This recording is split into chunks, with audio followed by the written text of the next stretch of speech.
distractions, and grind. Stay focused, no distractions, and grind.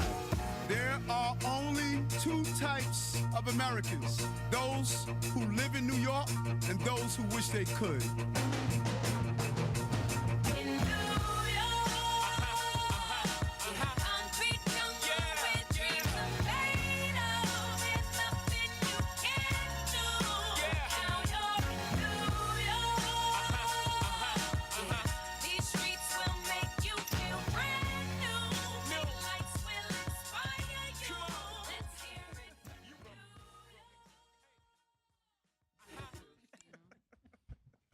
Favorite part you cut. Good morning, everybody. My name is Fabian Levy, and I serve as Deputy Mayor for Communications for the City of New York. Thank you all for joining us today. Whether it's keeping people safe, rebuilding our economy, or making our city more livable, our administration is working every day to get stuff done for New Yorkers, to provide people with a clearer picture of the work we are doing for them, and to speak to the issues that are top of mind for New Yorkers. The mayor has once again convened senior leadership here at City Hall to answer your questions.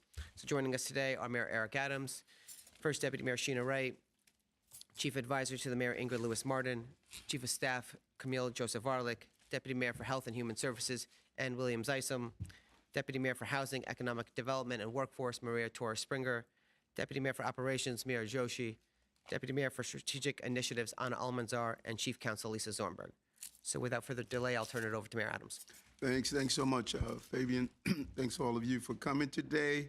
And as always, we're very clear on our mission: protect public safety, rebuild our economy, and make this city more livable for all New Yorkers in general, but specifically our working class people. And again, I want to congratulate the New York City Police Department for continuously bringing down crime. Another month of driving down crime, as we announced this morning, both overall crime, above ground, and transit crime. They both are down while managing the large amount and number of protests that are taking place in this city. They continue to carry out their primary function of keeping our cities today. Today, I want to talk about the proliferation of illegal smoke shops. Last month, we got Albany to give us the power to finally shut down illegal shops. Many important components, and there's still some pieces that we have to do to make sure that they can get closed down as rapidly as we like. There are procedures internally that we continue to work on to make sure we accomplish our task. But we have more tools to do so, and we're going to move forward in carrying out the job.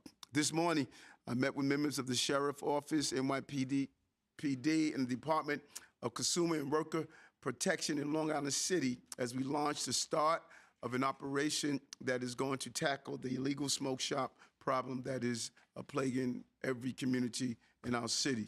The illegal shops put the safety of New Yorkers. They have become a magnet for crime.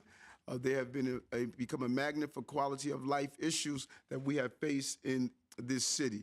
Right now, Sheriff Miranda and his team are undergoing an operation in Lower Manhattan, and he's joining us remotely. Sheriff?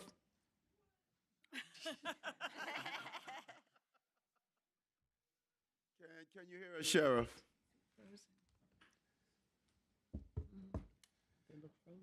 Okay.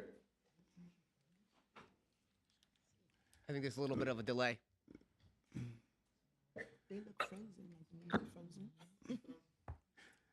Mayor, where can you hear? Yeah, we can hear you, Sheriff. We had a nice visual of you. Now, just give us we hear your voice. Tell us what's going on at that location. Why don't we go off camera if we can? At 110 Church Street, New City, and 110 Church Street, Manhattan. It is an eminent.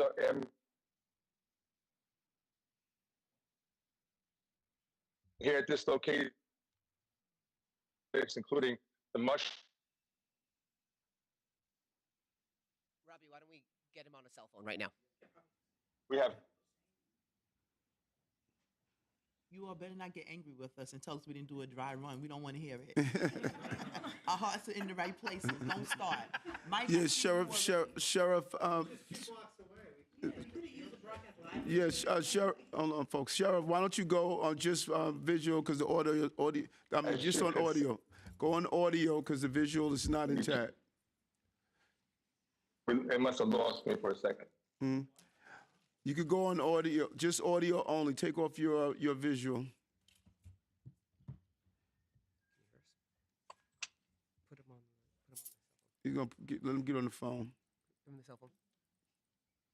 But as you see from the background, this is one of the illegal shops where they're selling illegal products, and you can look at how many are there in that location as well.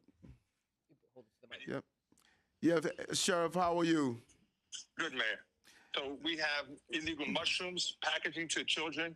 We have cannabis at the shop, illegal cigarettes, pre-rolls. This is a eminent danger location. It is 1 block away from a church at this location as well. Again, all this packaging is going toward our young adult population that, again, against the law. They have violated every statute that we have in terms of the new laws and protections that we have. This is just one shop in a 5-borough operation that we conduct today. We have teams in all 5 boroughs executing inspections as we speak, and we'll be sealing these locations after the inspection. Are all those items we're seeing behind you, are they illegal, or this is a normal bodega where they're selling incorporated illegal products? These are all illegal products that are being displayed behind us right now in a corner shop that opened up. It's called New City Smoke Shop, and it's at 110 Church Street, 1 block away from the church down the block as well. So how many operations are we doing today? How many locations? We're doing 20 locations today. 20 locations, and the team is already out in the streets? All the teams are executing in all 5 counties and all 5 boroughs as we speak right now. What I learned today when I was with you this morning was very interesting, that there's sophisticated camera setups with more than one owner, and he warns them when an action takes place in one of his shops. That's correct. The communication system that they have to be able to talk to each other once we hit a location, they'll send a message out, and a number of the shops near us will begin the process of closing down. That's how we have more than one team in operation so that they can hit several locations simultaneously. Okay, thank you. Good, great job, and let's close these shops down. Thank you very much. Thank you, Mr. Mayor. A very sophisticated operation. When I was out this morning at one of the locations, but we're clear. We walk around this lot, keep it with us all the time. Our message is clear. We want to close them down, and if you're out there, we have a lock with your name on it.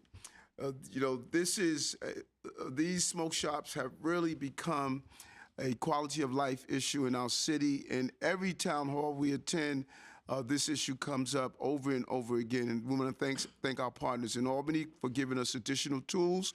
We're going to continue to modify as they continue to modify. These are smart people who are carrying out this illegal action. Economy, as we make our city safer, we're also making it easier for business to hire workers and for New Yorkers to have a job. May is Small Business Month, and supporting small businesses, legally operating businesses is something we focus on. We have continued to improve our employment in the city. As you know, we have more jobs in the city history. And finally, livability.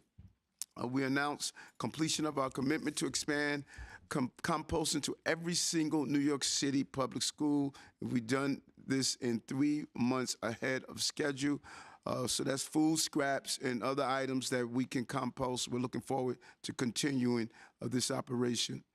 And due to this, we're seeing success in our rat mitigation sightings are nearly down 14%.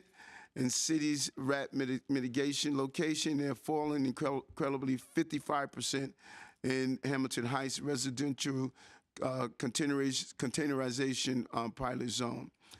So let's turn it over to some questions that we have at this time.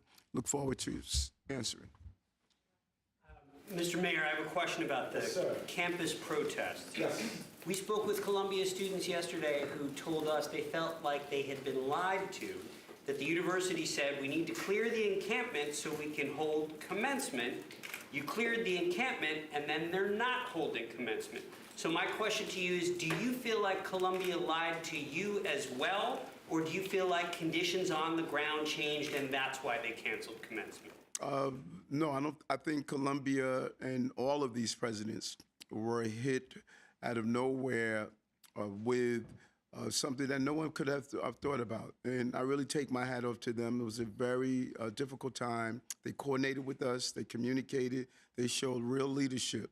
And once they perceived that the danger reached a level that they no longer could take care of it, they requested the police department to come in, and the police department, they did what they do best. They resolved the issues. And look across the country. We see what's happening across the country and how it's being handled and how it's being handled here. So I really thank these college presidents for what they did. And I don't think people really understand how much was taking place behind the scene. Chief of Staff Joseph Volokh, she was communicating with them. Kaz Daughtry, Chief of Patrol, Shell. There was a lot of collaboration and communication to make sure these children were not hurt and use a minimum amount of force. And my hat's off to them. And they're going to make the right decision on ceremonies or not. Mr. Mayor, so the Politico reported this morning about multiple residents of Reese houses in Manhattan falling, the Jacob Reese houses, NYCHA in Manhattan, falling ill with symptoms of arsenic poisoning. One was even treated for that. You know, you addressed this a couple years ago when there was a scare, but I'm wondering if you'll commit to another investigation to make sure that the water in the apartments actually are safe. Additionally, I want to ask you about the letter about Lincoln Ressler. I watched that hearing. It didn't seem crazy aggressive. I mean, you know, based on what we do in politics every day. I'm wondering if that was, you know, retaliation against Ressler, or if that's needlessly raising the tensions with the council at a time like this. First, I'm going to go over to Reese and drink some water. That's the best test I know. You know, if I'm willing to drink it, you know, we showed that before, and the water's safe. I'm really surprised that you found that hearing not to be disrespectful to Melody Ruiz. I'm really surprised. I spoke with Melody right after the hearing. Hours later, she was hyperventilating, crying. Her name was malign. It was full with falsehood. And if you saw nothing wrong with that, that really surprises me. She was devastated. She's a professional that served under Howard Golden, served under Marty Markowitz, served under me. And for what he did to her, similar to what he did with Tiffany Raspberry, cutting her off, talking down to her, being disrespectful. And so you can show, because you are a council person, does not give you the authority to degrade people and use your power to be disrespectful. There should be a level of decorum that's expected as you question. And if that's normal behavior based on your observation, something is wrong. The NYPD following such decorum? Yes, they do. I think we are the kindest and the gentlest and the most loving police department on the globe. If I could just add more information about Reese houses. So, of course, we take our water supply quality in the city very, very seriously, whether it is across NYCHA developments or anywhere in the city. And I just want to be very clear that there is no arsenic in the water. There has never been in the city's housing supply. As folks might remember, back in 2022, with a false positive due to a lab error, since then, more than 500 water samples have, test samples have been taken from roof tanks to inside apartments to other locations.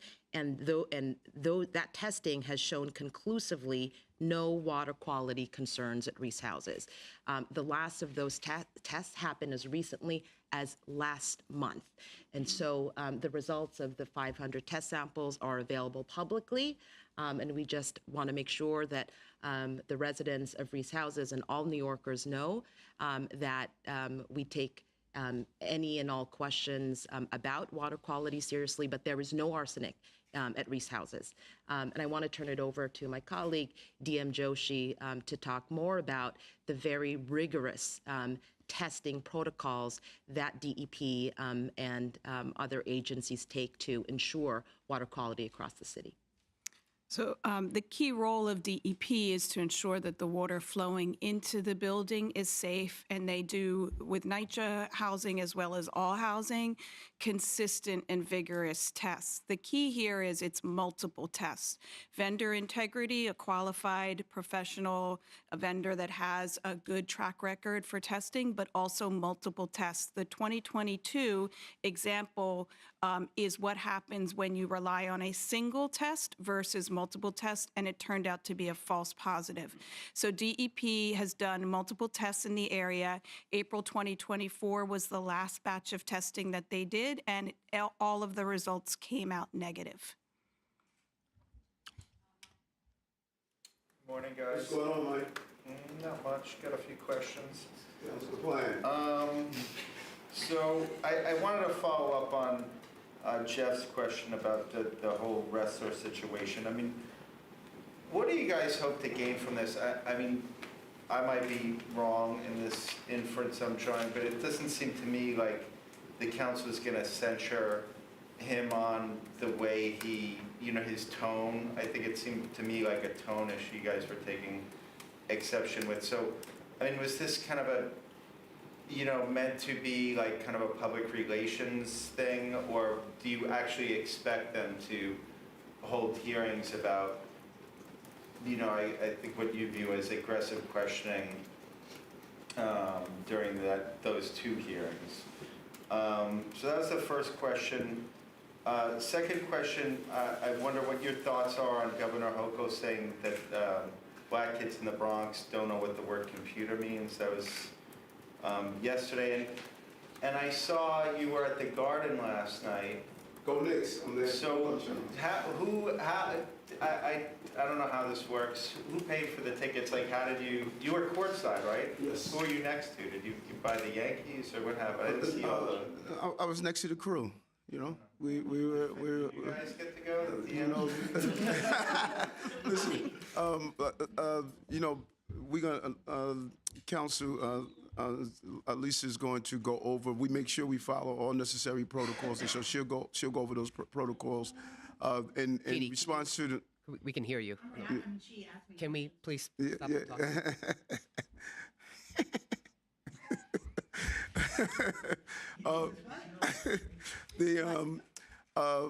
Listen, I am not the word police. I know the governor's heart.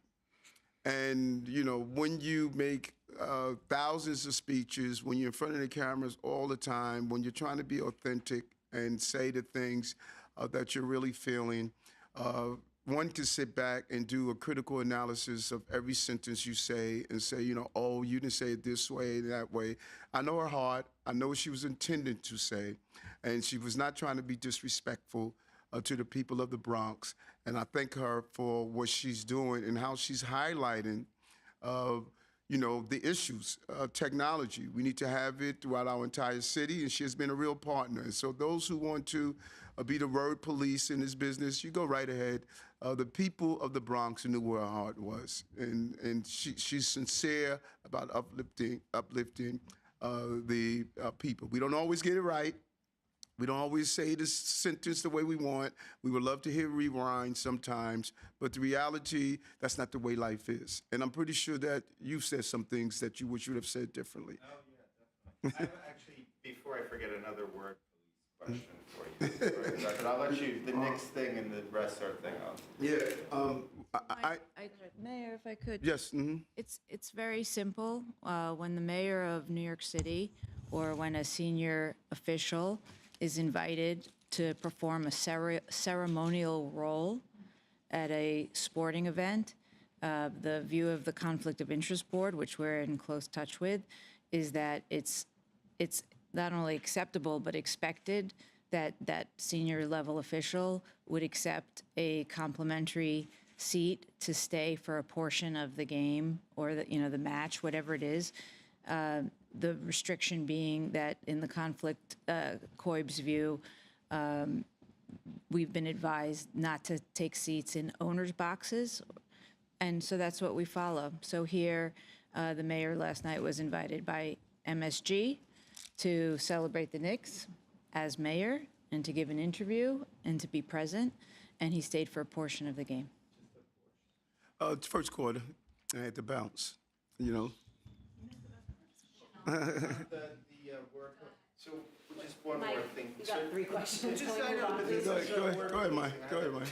So, you know, a lot of people, have used the word genocide to describe what's going on in Gaza. AOC's used it, Jamal Bowman, a couple of the council members have used it. Do you feel that's an accurate description? Can you kind of offer, your thoughts as to why or why not? Why not use the term genocide? Yeah, I mean, why or why not you think that is or isn't an accurate description? No, I think that we're in a place where people are using their words to define what they feel and their interpretation. And I have no right to tell people what they feel. I've been very clear of what I felt and what I'm feeling about what I'm seeing taking place across our city, our country, and the globe. And I think people have a right to do that. I'm not going to do to them what they do to me. I'm not going to define their pain. They have a right to define their pain, and I'm going to define my pain, and I'm going to define my observation. Hi. Regarding the migrant shelters in Clinton Hill on Hall and Ryerson Street, there was a town hall meeting yesterday. Many of the residents voiced their frustrations with the administration's handling of the 2 buildings that were turned into shelters. They called for you to end the leases at Hall and Ryerson and build more shelters that are smaller and spread out amongst the 5 boroughs. We also talked to some of the migrants at the Hall Street Center, and they talked of some of the conditions, particularly with the hygiene and upkeep of the living and shower spaces. And said the food portions were small and sometimes inedible, and that they even lacked access to consistent drinking water. What is your plan for the future of the Hall and Ryerson Street migrant centers? Is there a plan to address the living conditions at the shelters? And what have you discussed with the Biden administration regarding expediting work permits and asylum applications? Thank you. And I don't think we could be any clearer. 195,000. 195,000. And we have managed this crisis. I think Camille's leadership has been amazing with Deputy Mayor Williams Isom and the entire team. And I said last year, probably even longer than that, this is going to start having a visual representation of how large this crisis is. Not like other cities, because when you look at other cities, sleeping in hospitals, airports, on the streets, you're not seeing that here for the most part. But let's be clear. Every local and state official must stand up and call for the federal government to do its job. We're doing our job, but they have to do their job also. And I encourage the councilwoman in that area who seem to have taken a shift in her belief of this crisis now, because now it's local. I encourage her to go to the Port Authority, hop on a bus, go to D.C., like I did for 10 times, and say the federal government must do their job. We're going to continue to do our job that we have. This is a crisis that we've managed, and we're going to continue to do so. It's not going to be pretty all the time, but we're going to continue to manage this crisis. There was a stabbing reported at a smoke shop in Harlem yesterday on 125th Street. That same shop, there was a shooting there about a year ago. Why was that shop not shut down already? And how many shops has the city shut down since they gained that power from the state? Well, we gained the power under this budget, and let's be clear, the power is not, we would like ideally to just have the police do an analysis in each, I've explained this before, do an analysis in each precinct and zero in on the shops in their precincts. We don't have that unfettered access and use by the police department. They have to be deputized by sheriffs. We have to put a couple of teams in place. And then after you close down the shop, there's a process that allows them to reopen after a certain period of time. So there's a lot of layers to this. And we would give you a play-by-play of the number that we're going to be closing down each day. But there's still a procedure. They can still go to oath. They can still apply to get reopened again. And we have to keep using our authority and power to close them down. That specific location we have to look at and make the determination if actions was taken there or not. But you just reinforced what I've been saying. These shops have become magnets for crime and disorder, and it has impacted on our quality of life. And with 2,900 of them in the city, and we had a limited manpower, 10 sheriffs were assigned to do this job, 10. It was not sustainable. Now we have more tools, and we're hoping these tools will help us accomplish the task of closing down even more. How are you? Yeah, good. How you doing? I'm doing all right, thank you. Do you support the lowering of the city's speed limit? If so, to what? And second of all, Chief Shell and some other NYPD officials are giving their opinions just the way 8.5 million New Yorkers do. Is an individual police officer free to tweet out his or her view without retribution or punishment or other sanction by the police department or the city? I was part of the first initial move back when I was state senator to decrease the speeding limit in the city. There were some advocates that I teamed up with that lived in Park Slope, and people thought it was impossible. We were able to accomplish that. I like the way this bill is put in place, where the local communities will have weigh in particular areas on where they want to decrease speed limit. I think we drive too fast in the city, and many of the accidents, when I speak with DOT, they talk about reckless driving, speeding, attributes to that. And so I do believe, as New Yorkers, we need to slow down. We need to stop speeding in the school zones. We need to stop passing school buses. We need to stop being reckless when we're making turns at corners. When you do analysis of these accidents, many of them are preventable. And so I do support a slower speed limit based on the way the law is currently in place. And police. Can I just add there? Yes, you can, Deputy Mayor Mira Joshi. Thank you.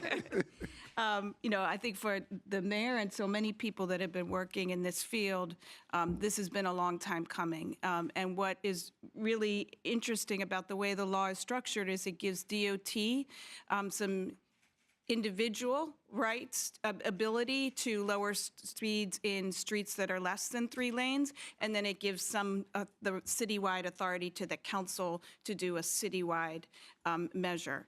But it's really important, as the mayor pointed out, to understand the context. We have a Vision Zero goal, but we're not at zero. And even this year, the number of deaths that we have because of traffic violence is higher than it's been in the last couple years. So this is not a problem that goes away on its own, and it doesn't necessarily go away with education. We actually have to redesign our streets and reformulate the laws that apply to people that drive in our city. Do you have a number in mind? A number of... Speed limit, lower speed limit? That, as the mayor noted, is really going to be based on the deep dive of DOT looking at the data that we have, looking especially at intersections and what the current street designs are. So no 2 streets are the same in New York. So we doubtfully that we'll have one number that applies, especially to the ones that fall within DOT's jurisdiction. And that's such a, no, yeah, that's what I'm going to say, and that's such a good point that DM Joshi raised. We historically try to treat this driving and speeding issue as a one-size-fits-all. Different communities need different needs, and there should be a minimum that everyone should be down to, but then there may be a desire based on what the community represents, based on the neighborhood, that it may be decrease even more. So this is a smart way to see it, and if we have to tweak it, we go back and the team would show our observation and go back and get it right.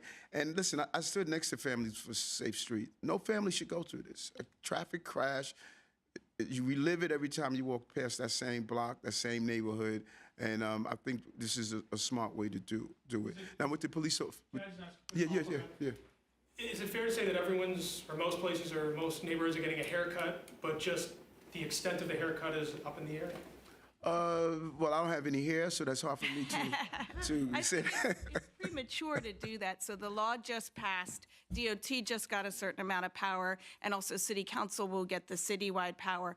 But we're a city that prides ourselves on gathering a lot of important data around our traffic and using that data to make decisions. And so that's the process DOT is going through right now.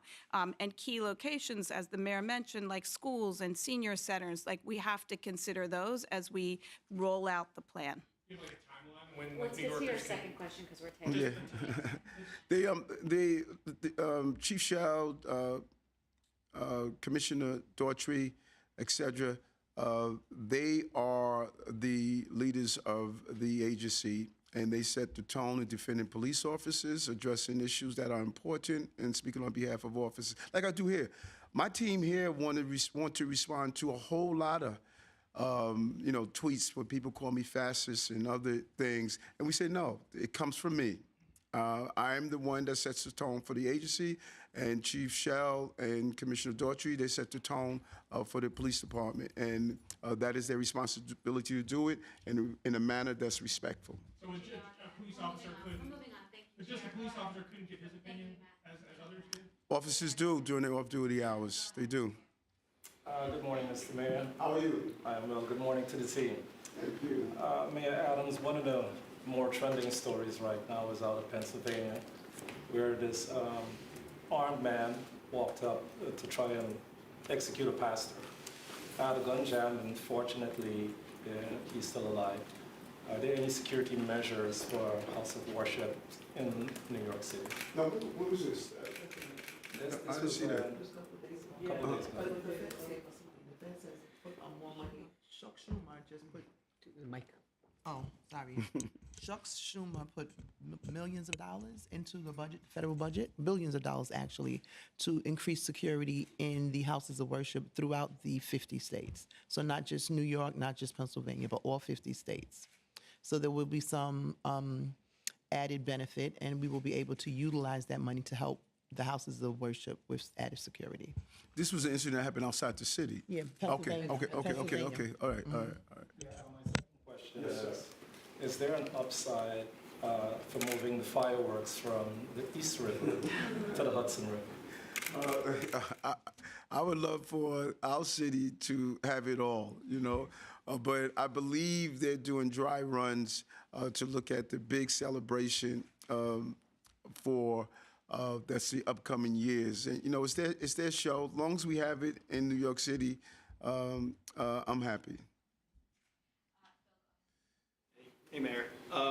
So at President Trump's trial, they were talking about how he might end up in jail if he continues to violate these court orders. Is Rikers prepared for that? Do you guys have those discussions yet? And if so, what would that even look like? Our amazing commissioner, she is prepared for whatever comes on Rikers Island, and I'm pretty sure she would be prepared to manage and deal with the situation. As you see what's happening with Harvey Weinstein.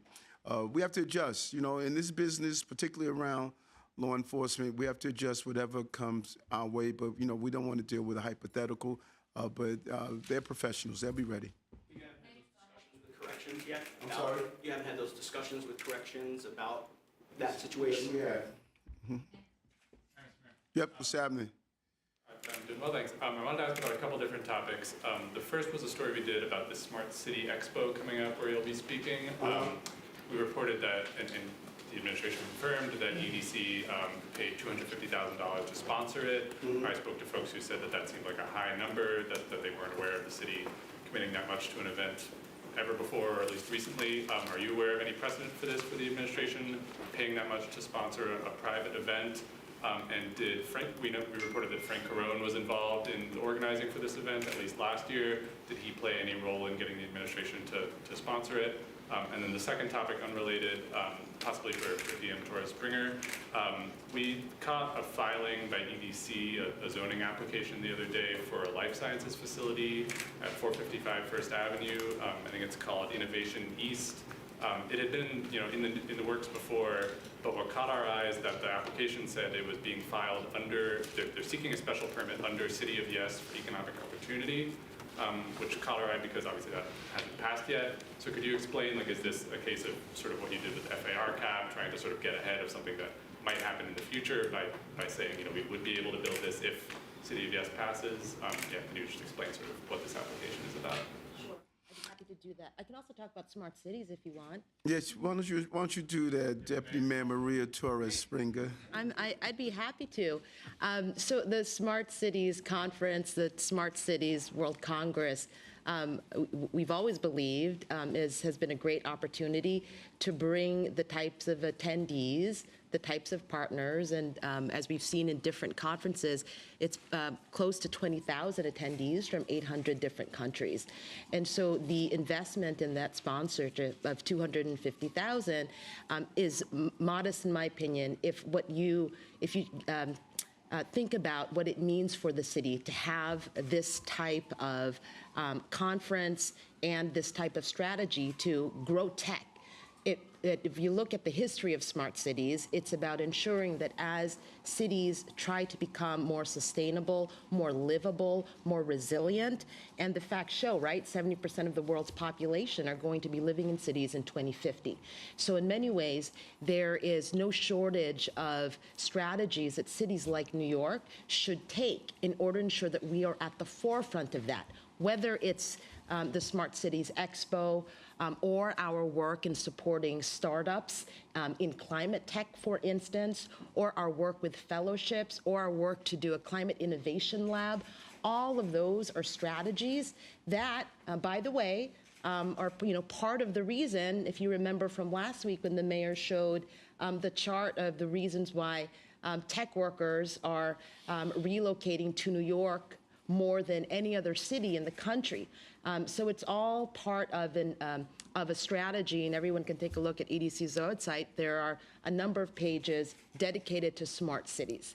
So that's why we made that investment. It's a sponsorship in a really great conference, and we look forward to seeing it be successful later on in the month.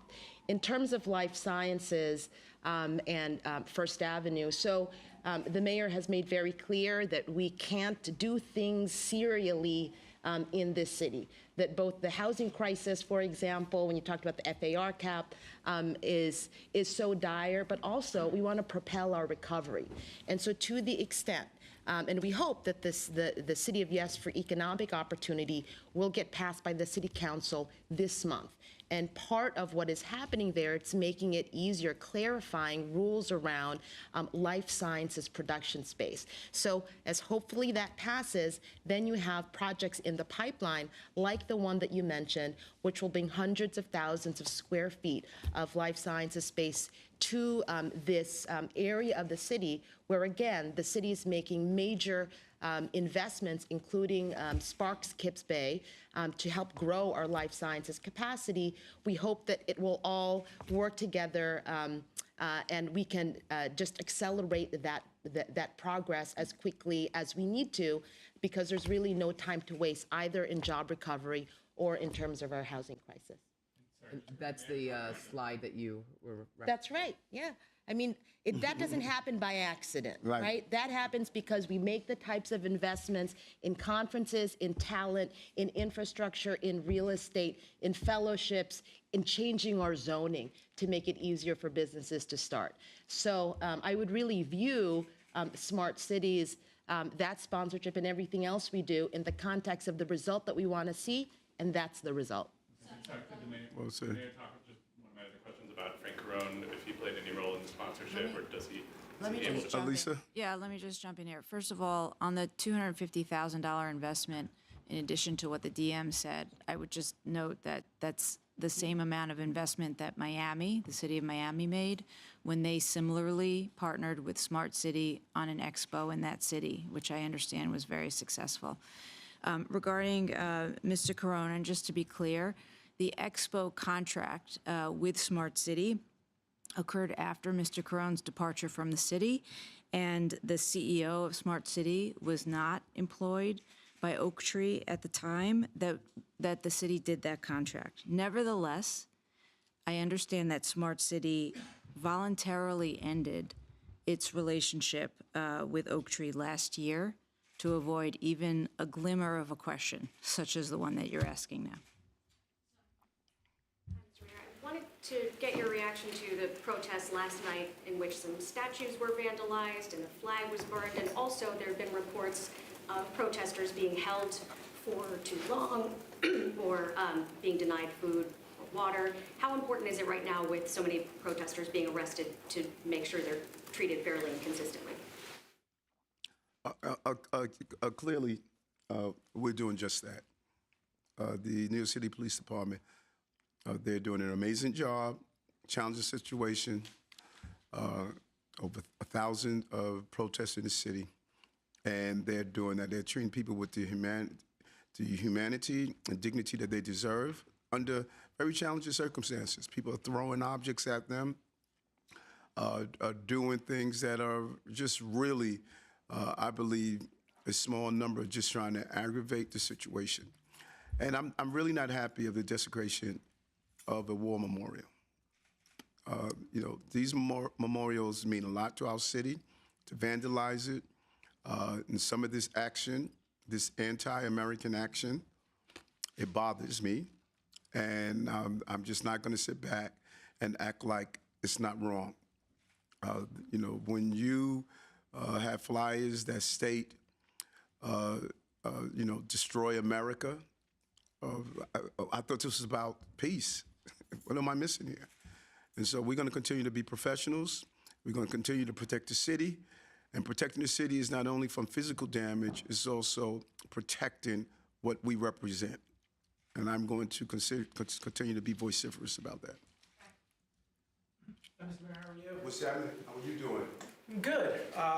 Thank you for choosing Rome for this trip. It's a lot better than going to Mexico and South America. So you're meeting with the Pope. So, wow. What? Rome is like a historic city. Thousands and thousands of years of history. So does Mexico. Wow. Yeah, wow. All right, we should stop. Stop.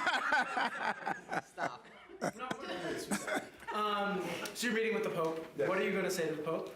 And in circling back on the Columbia protests and the NYPD response to that, is the NYPD going to stay there through May 17th? I know there were Columbia University has offered that. You haven't gotten a straight answer on that. And you had mentioned on the news that you would be willing to maybe send them a bill for sending the police in, or if maybe they were staying for the next few weeks. What is the status of that, and how much would that bill be?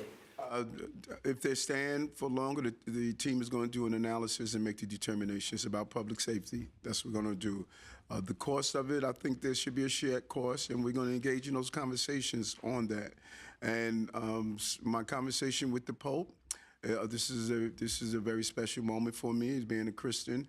I think that His Holiness has a role right now as we all are trying to deal with the global conflicts. And I'm extremely proud to be able to represent the city and go meet with His Holiness in the process. Hi, Mr. Mayor. What's going on, Mona? Nothing much. So, Mr. Mayor, I have two questions. So my first question is regarding the student information data leaks. Families, parents are obviously concerned about the data leaks. So I want to know, what steps are being taken, because this is not the first time it's happened. It's happened in prior administrations as well. But what steps are being taken to protect the privacy of the students? And then my second question, Mr. Mayor, is the Summer Youth Academy, the NYPD Summer Youth Academy program, applications open May 1st. And it is currently in 13 or 14 locations. And, I'd like to know, or parents would like to know, families would like to know, why hasn't it expanded to more locations? Because the 13, 14 locations are not enough. And then also, in addition to that, the spots for that program really are filled quite quickly. I mean, in the past, a few years ago, I even applied for my son, and there were no more spots. So my question, Mr. Mayor, is there is a demand for more locations for the NYPD Summer Youth Program. Is this something that can be explored, if not this year or next year? And then also, can we increase the number of our young people, 10 to 15, who can attend the program? Yeah, no, great programs. And it's always, when you have these good programs, it's always to try to have as much space as possible. And we're going to do an analysis of that. Thank God we were able to expand our summer rising, and even our pre-K. These dollars were put in with stimulus, COVID stimulus dollars, and they sunsetted. And trying to find that money, we were successful in doing so. But I love the concept of expanding and being creative, of really opening our schools, buildings more. Camille, you want to talk about the hack? You know, the first thing the former mayor said to me when he sat down to give me a briefing, he says, Eric, your problem is not so much terrorism, but cybersecurity. He said, that's going to be potentially your biggest problem that you're going to have. It's a real issue. Cybersecurity is a real issue. Matt Frazier, our CTO, opened a specific training in office to do that. We're encouraging young people to go into the field. But cybersecurity, other cities have been hacked, held hostage, sent ransom notes. It's a global problem. And we're being inundated every day by outside influence, other countries trying to hack our systems. Every day we're inundated. The state does a great job. When I was the Homeland Security chair, we saw some of the things that we're doing. Matt Frazier's doing a good job here, but we are being hit constantly about our data. Camille, you want to go into? Sure, absolutely. Just a couple of additional points. As you are aware, the safety and well-being of our students is always the priority. We have been working closely with Illuminate for a while now on this particular breach. Our information is that no financial or Social Security numbers were impacted, and we have New York City Public Schools is offering 2 years of free credit and identity monitoring services to any individual who received a letter. So that's the students or administrators. And on the Police Academy question, Mona, the Department of Youth and Community Development has built a great partnership with NYPD. In fact, it's one of our biggest city agencies, accepting our Summer Youth Employment Program last year, close to 1,000 or so, and we are hoping to replicate that in this year as well. Would you be the contact person to follow up with regards to expanding the program to more locations and more, more children being a part of it, because the demand is there? Absolutely, and that is one of the beauties of the work that we have been doing with DYCD, that the program has gone so well, all of them, including the ones that the mayor mentioned, Summer Rising, Summer Youth Employment Program, and others at DYCD, that demand is very, very high. Our attempt is always to provide a seat and a slot for every child that applies for it, but obviously we work with limited resources. But yes, absolutely, if you want to send me the names and information, I can help you out. And Mr. Mayor, a couple things, circling back to a couple topics we touched on earlier. On Columbia, you'd mentioned you think they'll make the right decision with regard to commencement. But I think you've said, correct me if I'm wrong, and others, including the governor, have said you would like to see commencements go forward as planned. So I wonder if you're at all disappointed, whether you think maybe in some way this is sort of surrendering to protesters for Columbia to cancel commencement. And then secondly, on the Pope visit, can you just give a little bit more detail on how the trip came to be, what the meeting with the Pope is going to look like? And also, there's always this question that comes up when you're out of town. Why is it good for New York for you to go on a trip like this when obviously there's a lot of pressing issues at home? I want you to give me 1 day in 2 years and 4 months, or 5, we're in the 5th month, right? That there was not a lot of stuff going on. Just 1 day, not 3, 1 day. This is New York. And if you don't build a team to be able to manage this city, then we're in real trouble. I have an impressive team of people that know how to manage this city. And this visit, not only spiritually is a once-in-a-lifetime visit for me that I want to talk about when I'm Long Island government, but it is just the right thing to do. They asked me to come and speak. I'm going to also speak while I'm there, and the team will give you a breakdown of all the other activities that are taking place. But if you told me someone in this city or country who's a Christian and they were allowed to go see the Pope and they're saying no, they need their head examined, I'm going to see the Pope. Is it a one-on-one meeting? Whatever His Holiness wants. If he wants 1-on-1, 2-on-2, 3-on-3, whatever he wants. All I'm going to do is say thank you. Listen, I felt that we should go through. We are able to have any event in this city without distractions. But again, it's up to the school to make that determination. Graduation is so important. And remember who these children are. These are the COVID graduation. We took away their graduation during COVID. Now we're taking away their graduation during this year, during protests. And, you know, I still remember my graduation. These are moments that we benchmark our lives around, you know, graduations, proms, you know, promotional ceremonies. These are important events. They're just not ceremonies that disappear. And so, you know, I feel for those who lost their graduation because of COVID. Now they're losing their graduation because of protests. And I'm just not understanding why people feel they should be disrupting ceremonies of families, of friends, of graduates. I don't know what is the victory of that. I just don't believe it is. How are you? Good. You've repeatedly said you're not raising taxes on New Yorkers, but you're diverting more than $1.4 billion from the water board, and it's getting passed along to taxpayers. How's that not a hidden tax, and why does that make sense to divert money from DEP in the age of climate change? DM Mira Joshi.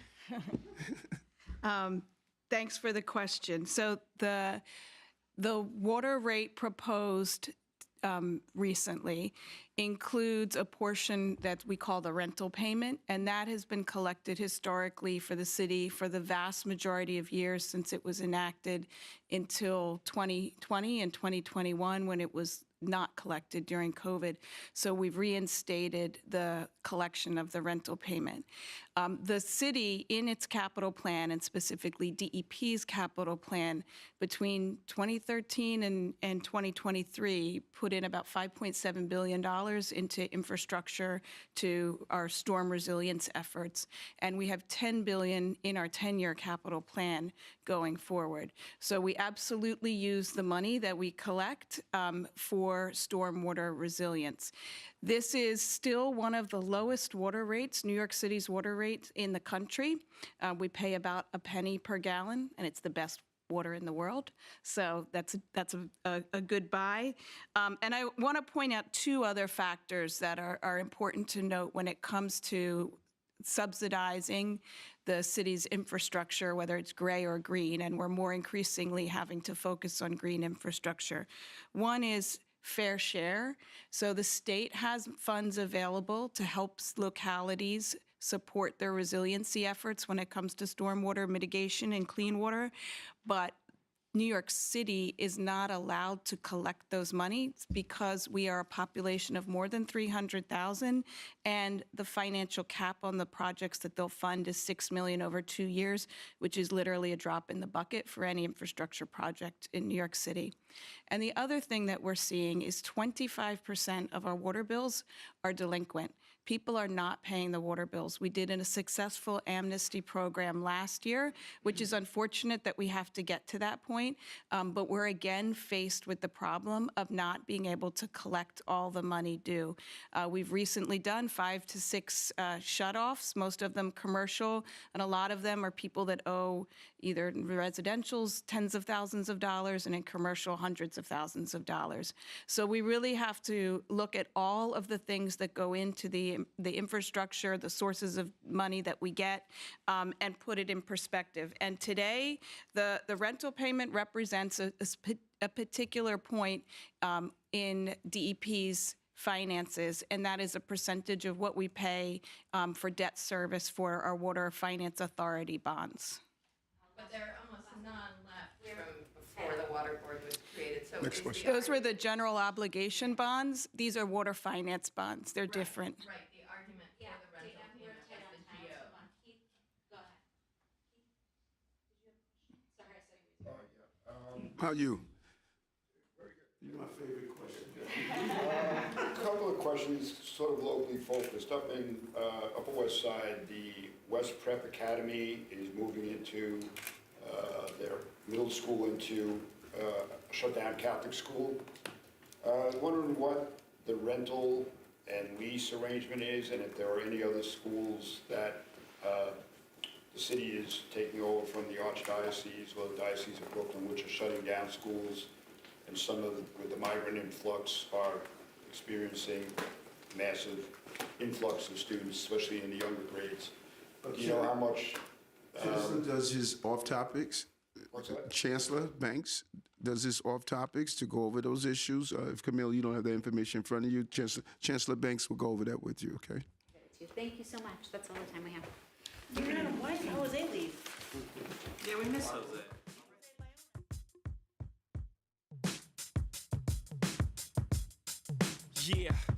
Yeah, I'm out at Brooklyn. Now I'm down in Tribeca, right next to the Narrow. But I'll be hood forever. I'm the new Sinatra. And since I made it here, I can make it anywhere. Yeah, they love me everywhere. I used to cop in Harlem. All of my Dominicanos right there up on Broadway. Pulled me back to that McDonald's. Took it to my stash spot, 560 State Street. Catch me in the kitchen like a Simmons whipping pastry. Cruising down 8th Street.